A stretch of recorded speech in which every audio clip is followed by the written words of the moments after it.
हाँ, अभी अभी भी आ रहा हूं। अभी तो ये शुरुआत है। अभी तो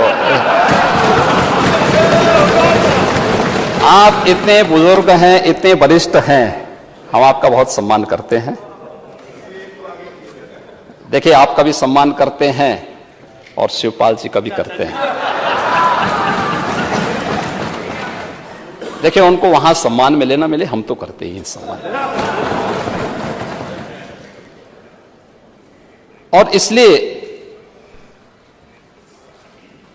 आखिर इतने बड़े प्रदेश के प्रति हम सबकी सामूहिक जिम्मेदारी नहीं है? ये 25 करोड़ जनता के प्रतिनिधि के रूप में हम सब इस सदन में बैठे हैं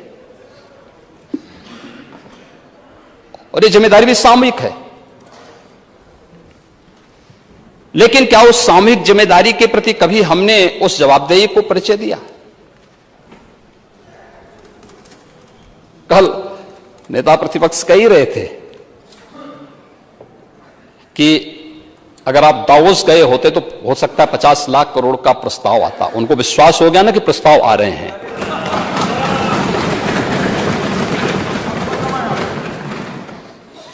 लेकिन ये जो 33 से 35 लाख करोड़ रुपए के प्रस्ताव आए हैं, ये भी जन विश्वास और सरकार की क्रेडिबिलिटी का ही प्रतीक है। ये उसी का प्रतीक है। क्यों नहीं आता था 17 के पहले? और 2013 की उस वाकया को दुनिया थोड़े भूली होगी, जब कुंभ के बारे में एक प्रेजेंटेशन करने के लिए हार्वर्ड विश्वविद्यालय गए थे और चचा जान को जो है तलाशी से गुजरना पड़ा था। उसके बाद लोग विश्वविद्यालय ही नहीं पहुंच पाए। प्रदेश की क्या स्थिति हुई थी? हमने प्रदेश को कहां पहुंचाया था?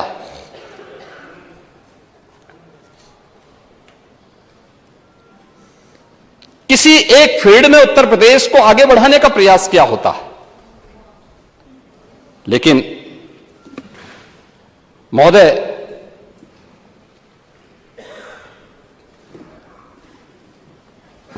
इस बजट में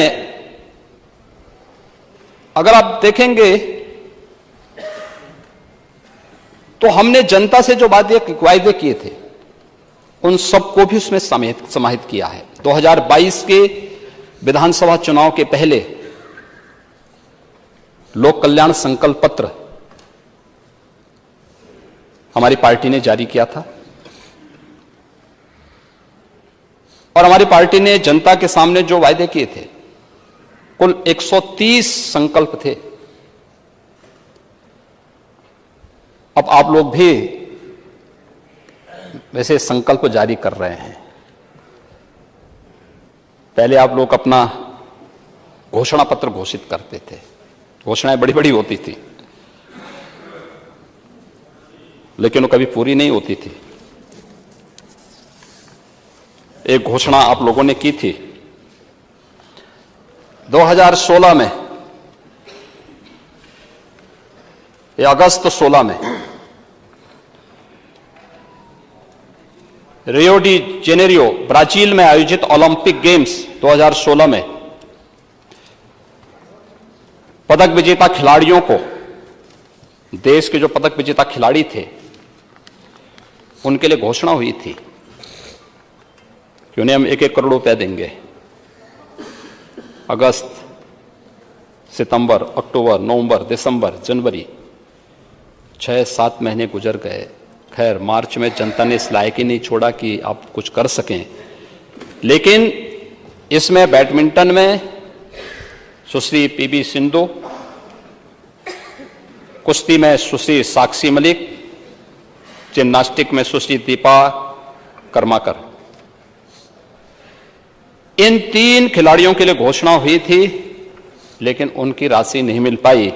और फिर जब हमें जानकारी मिली कि घोषणा राज्य शासन की है, तो 26 जनवरी 2018 को हम 24 जनवरी को हमने इस 18 में इस कार्यक्रम को किया और 26 जनवरी को इन सभी खिलाड़ियों को प्रदेश सरकार की ओर से हम लोगों ने वो राशि उपलब्ध कराई। आप लोग घोषणा के अलावा करते क्या थे? और लेकिन हम लोग संकल्प करते हैं और उन संकल्पों के आधार पर ही हम लोगों ने कार्य प्रारंभ किया है। गत वर्ष और इस वर्ष में सरकार गठित होने के बाद से लेकर के 130 में से 110 संकल्पों के लिए धनराशि की व्यवस्था हम लोगों ने बजट में कर ली है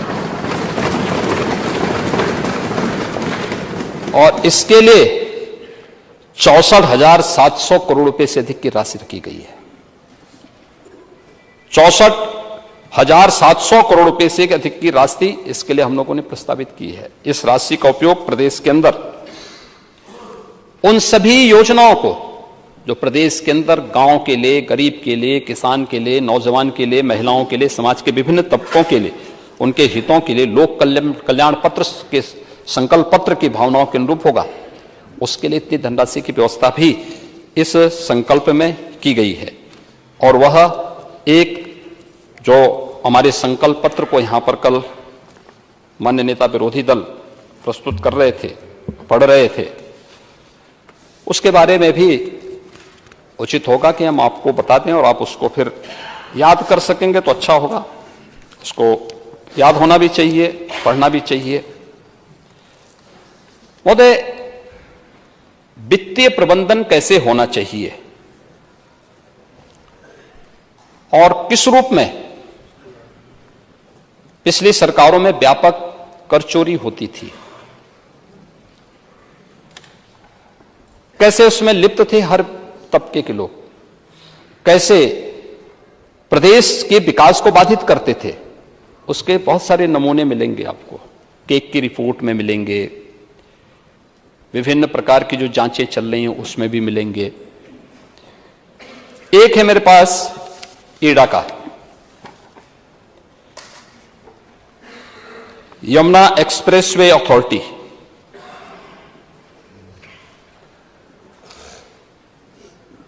ये है इसमें how Ada went from 642 crore loss in 2016 to record profit in just 6 years.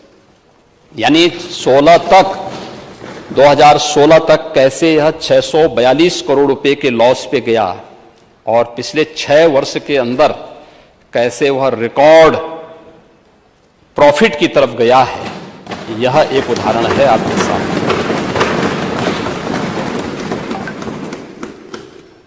क्या बात करते थे ये लोग, कहते थे कि साहब नोएडा कोई मुख्यमंत्री जाएगा तो दोबारा नहीं आ सकता है। और जब मैं गया था तो नेता विरोधी दल उस समय कहते थे अब तो मैं पक्का मान लिया दोबारा नहीं, मैं कहा डंके की चोट पे आऊंगा दोबारा।